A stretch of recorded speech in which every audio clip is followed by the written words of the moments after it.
Praise the Lord, dear friends. Today we are in 6th Sunday of Ordinary Time, February 11, 2024. Today's theme of our reflection is from Mark chapter 1, verse 41. Jesus stretched out his hand and touched him. In biblical times, leprosy covered a wide range of skin diseases, from ringworm and psoriasis to what is today known as Hansen disease. A truly horrific condition which, if untreated, can lead to loss of fingers and toes and other deformities of the body. Fear of contagion forced victims to live outside the community and endure the most frightful and humiliating form of isolation imaginable. Lepers were treated as outcasts, Pharisees, untouchables. The miserable plight of lepers was made even worse by the ingrained belief that their disease was a punishment from God for sin. Thus, to their physical affliction was added the psychological and mental torment of feeling rejected, and not only by the society but even by God. As our first reading from the book of Leviticus makes clear, a leper was declared unclean by one of the priests, compelled to wear his clothing torn and his hair disordered, to shield his upper lip and cry, "Unclean, unclean," and to live outside the camp. We see this in Leviticus chapter 13, verses 45 and 46. Moreover, Jewish law forbade anyone from approaching or touching a leper under the pain of incurring ritual defilement. Hence, the life of a leper at the time of Jesus was nothing short of a living hell. Death would have been preferable. This context makes the story of Jesus' cure of a leper in today's gospel quite remarkable. First, there is the extraordinary courage and faith of the leper.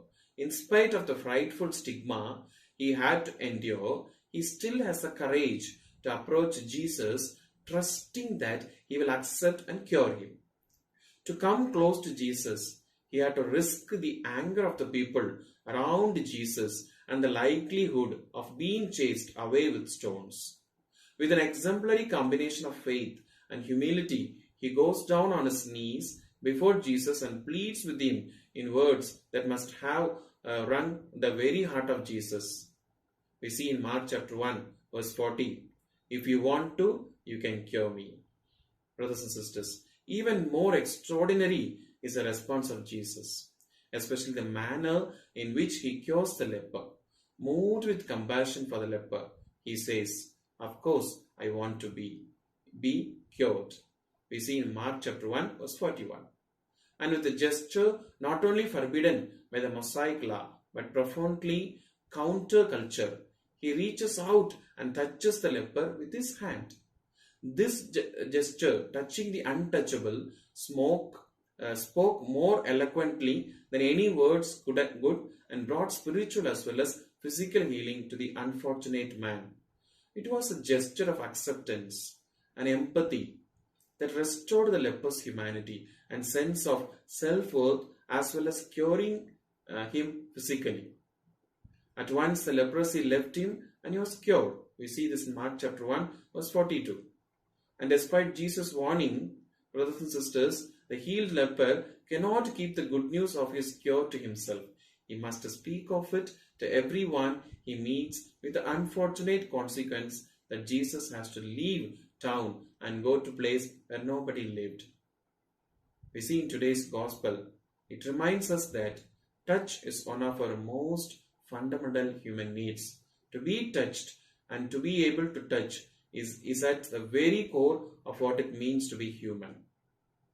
For more than words, touch conveys the concern, empathy, support, and affirmation.